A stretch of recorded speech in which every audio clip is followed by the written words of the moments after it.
जीवन पर्यंत साधना का अभ्यास किया, मृत्युकालीन पर्यवसान क्या है, फिर क्या है? तो जो जीवन भर साधना करता है, मृत्यु काल में उसके पूरे जीवन का टोटल लगाकर भगवत स्मरण दे दिया जाता है।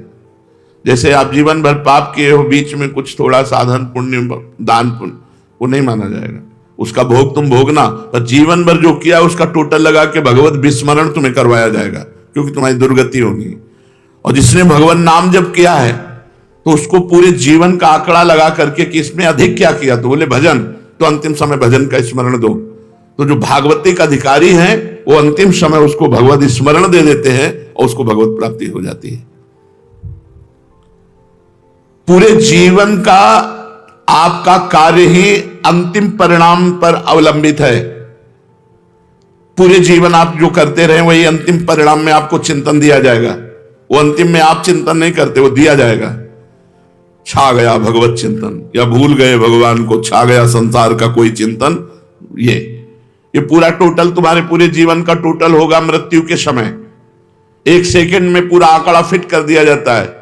कभी कभी इससे चूक हो गई, नहीं जीवन भर प्रयास किया भजन का, तो दे दो भगवत स्मरण। कभी भूल चूक से भगवत स्मरण कर लिया, नहीं जीवन भर पापाचरण किया, तो भगवान की स्मृति नहीं आएगी। वो ऐसे लक्षण वाले जो उसको योनि मिलनी है वैसे चिंतन उसका बनेगा। यदि प्राण जाने के 2 दिन पहले ही बेहोश हो गया है तो उसकी गति क्या होगी? 2 दिन पहले भजन किया और मरने के 2 दिन पहले ही बेहोश हो गया, अब उसकी गति क्या होगी? क्योंकि अंतिम समय तो उसे होश है नहीं। उस दशा में 2 दिन पहले जो अंतिम चिंतन हुआ था उसी का भावी गति होगी। 2 दिन बेहोश होने के पहले जो चिंतन हुआ था उसी से उसकी गति होगी, वही उसकी अंतिम चिंतन गति मानी जाएगी। इसीलिए हर समय नाम जप करो, पता नहीं कौन सी श्वास आखिरी हो। अंत समय में भगवत स्मरण किस प्रकार का होता है? जिसने जीवन भर भगवान का स्मरण किया उस समय भगवान छा जाते हैं उसके दिमाग में। वो राधा राधा नहीं कहेगा, किशोरी जी छा जाएंगे उसके दिमाग में और उन्हीं के चिंतन में वो मरेगा। इसीलिए जीवन भर माला चला रहे हैं, जीवन भर भजन कर रहे हैं कि अंतिम समय हमारा बन जाए। तो अंतिम समय क्या होगा? हमारे इष्ट देव आकर के छा जाते हैं। श्री राधिका निकुंज मंडली तत्र तत्र हृदय में विराजताम, श्री स्वामिनी जो अपने परिकर के साथ प्रकाशित हो गई। इसका साधन क्या है कि अंतिम समय हमें भगवत स्मरण हो ही जाए।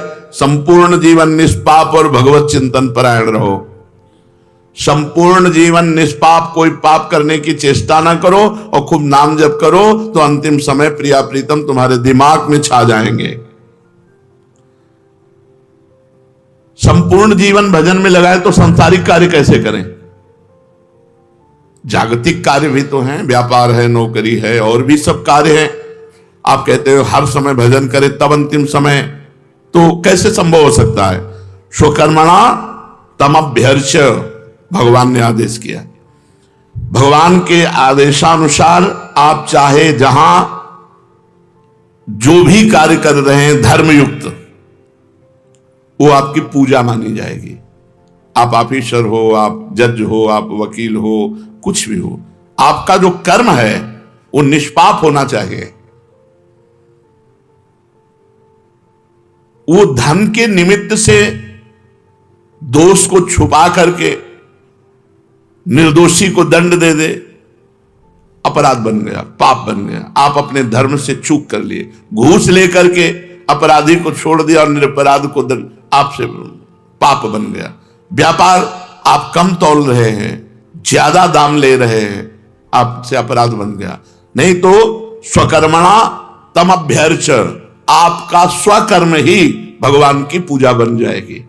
किसानी, खेती, व्यापार जो भी आप कर रहे हैं, यदि धर्म पूर्वक करें और नाम जप करें तो और पूजा बने न बने, वो आपका कर्म ही पूजा बन गया और भगवान की प्राप्ति हो जाएगी। इस पूजन में सामग्री की आवश्यकता नहीं होती, सिर्फ धर्म की आवश्यकता होती है। मन का भाव ये होना चाहिए कि मैं जो कुछ कर रहा हूं वो सर्वव्यापी भगवान की सेवा कर रहा हूं। चाहे जो भी कार्य आपका है जो भी नौकरी पेशा व्यापार जो भी है वो भगवान की पूजा है। भगवान की पूजा में अधर्म का प्रवेश नहीं, अधर्म नहीं होना चाहिए।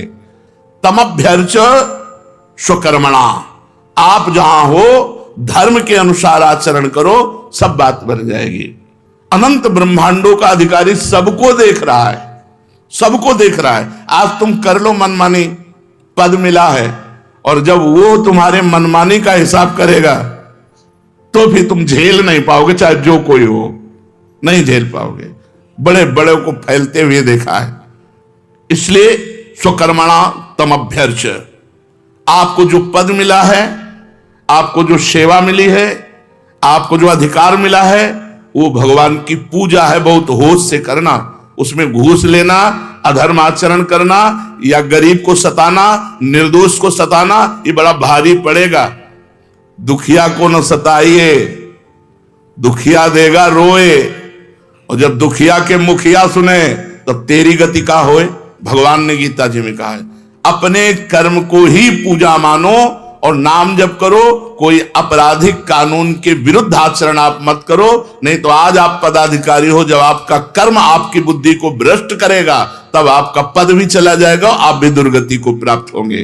तो निरंतर भजन कैसे हो सकता है? अपने कर्म को भगवान की पूजा मान करके नाम जप करते हुए यदि हम जीवन व्यतीत करें तो भजन में जीवन ही माना जाता है।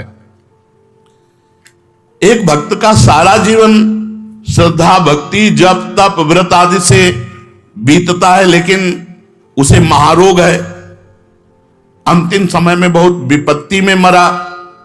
ये क्या है परिणाम?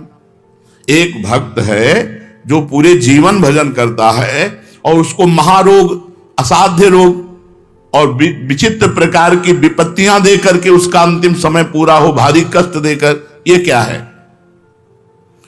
उसका अंतिम जन्म है। इसलिए अनेक जन्मों के कर्मों को थोड़ा थोड़ा करके एकत्रित करके उसको भोगवा कर उसका अंतिम जन्म होता है। जो ऐसा भक्त होता है जीवन भर साधन भजन किया, असाध्य रोग हो गया, बड़ी विपत्ति, बड़ा कष्ट, तो उसका अनादिकाल से सृष्टि में जब से उत्पन्न हुआ, अब आखिरी अंत होने जा रहा है, अब वो भगवान को प्राप्त होगा, तो उसके जीवन में वो कष्टों की बौछार हो जाती है। बोले ये कष्ट, ये कष्ट, ये कष्ट। पापी आदमी देखो मौत से घूम रहा है और वो दिन भर भजन करता है तो बड़ा परेशान है, उसके शरीर को बड़ी पीड़ा है, असाध्य रोग है, आदि आदि। तो ये पूर्व प्रारब्ध सब नष्ट हो रहे हैं उसके, क्योंकि उसका अंतिम जन्म है।